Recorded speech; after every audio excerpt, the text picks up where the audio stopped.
عقیق پہنو، فیروزہ پہنو، ڈائمنڈ پہنو، زمرد پہنو، پنا پہنو، مانک پہنو، کیا ہوگا؟ کچھ نہیں ہوگا. یہ پتھروں کی پوجا ہے، یہ بھی پتھروں کی پوجا ہے.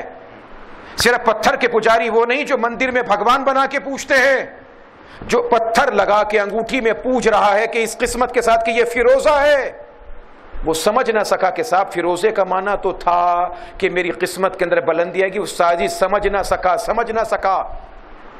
نہ سکا کہ دوسرے خلیفہ کو مراد رسول کو شہادت کے مرتبے تک پہنچانے والا بدنصیب اس کا نام فیروز تھا. اس دوسرے خلیفہ کی نفرت کا شکار بعض لوگوں نے اسے مذہب کا حصہ بنا دیا. ہم نے بھی اختیار کر لیا، ہم بھی پتھر کی پوجا میں لگے ہوئے. میں نے یہ انگوٹھی پہن لی، اس کے بعد مجھ پر رزق کے دروازے کھل گئے. یار دربار کے باہر جو پھٹا لگا کے انگوٹھیاں بیچ رہا ہے اور آپ سے کہہ رہا ہے یہ پتھر پہنو تو یہ ہوگا یہ ہوگا، ارے بھائی اتنا کچھ ہونے والا ہوتا تو وہ سڑک کے فٹ پاتھ پہ بیٹھ کے پتھر بیچ رہا ہوتا، اور وہ بھی جعلی 2 نمبر چائنا کے. ہاں مزے کی بات یہ ہم نے تو راوی کے کنارے جو صدقے کا گوشت ہے وہ بھی 2 نمبر بنا دیا. بڑے بڑے لوگ گاڑیوں سے اتر رہے ہیں، بیگم صاحبہ اتری، میاں صاحب اترے، وہ کھڑے چیلوں واسطے گوشت سر پہ پھرائے، لو جی صدقہ جا رہا ہے. وہ اخبار والوں نے تحقیق کی، پتہ چلا وہ گائے بھینس کے پھیپڑے ہے ہی نہیں. روئی دھننے والوں سے دھنیوں کے پاس جا کے پرانی گندی روئی لی، اسے لال رنگ میں ڈبویا، پھیپڑا بنا کے بیچ رہے ہیں اسے. بتاؤ صدقوں پہ 2 نمبر کام چل رہا ہے، چیلوں کو بھی دھوکہ دے رہے ہیں. اب یہاں پہ دربار کے باہر، میاں میر کے باہر دربار علی حجویری رحمت اللہ علیہ کے پھٹے پہ بیٹھے جی نگینے قسمت کا حال آپ کے پاس. یہ پتھر پہنو، اسے پہنو گے تو آپ کو طاقت ملے گی، اسے پہنو تو آپ کو صحت ملے گی، اسے پہنو تو دولت ملے گی، اسے پہنو تو بیٹے ہی بیٹے ملیں گے. اب ہماری 10 انگلیاں 20 انگوٹھیاں پہن کے پھر رہے ہیں.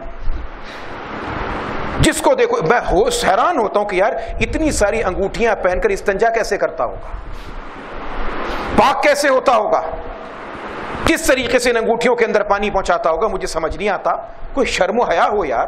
نبی علیہ السلام نے ایک انگوٹھی جو استعمال فرمائی 3.5 سے 4 ماشے چاندی کی سیدھے ہاتھ کی چھنگلی میں، اور وہ بھی نبی علیہ السلام بطور مہر کے استعمال کرتے تھے. آپ نے کیلنڈروں میں دیکھا ہوگا لکھا ہوتا ہے محمد رسول اللہ، الگ الگ لکھا ہوا ہوتا ہے. وہ سرکار کی انگوٹھی کی مہر تھی، اس کو حضور علیہ السلام خط پر لگا دیا کرتے تھے. فاروق اعظم کی انگوٹھی، اس کی علامت کہتی کفا بالموت واعظا. اس دنیا میں کوئی تقریر کرنے والا ایسا تقریر نہیں کر سکتا، کوئی سمجھانے والا وہ بات نہیں سمجھا سکتا جو موت سمجھا جاتی ہے. یہ فاروق اعظم کی انگوٹھی کا نشان تھا، یہ لکھا ہوا تھا اس کے اوپر، ہر ایک کا الگ الگ نشان لکھا ہوا تھا، الگ الگ نشان تھا.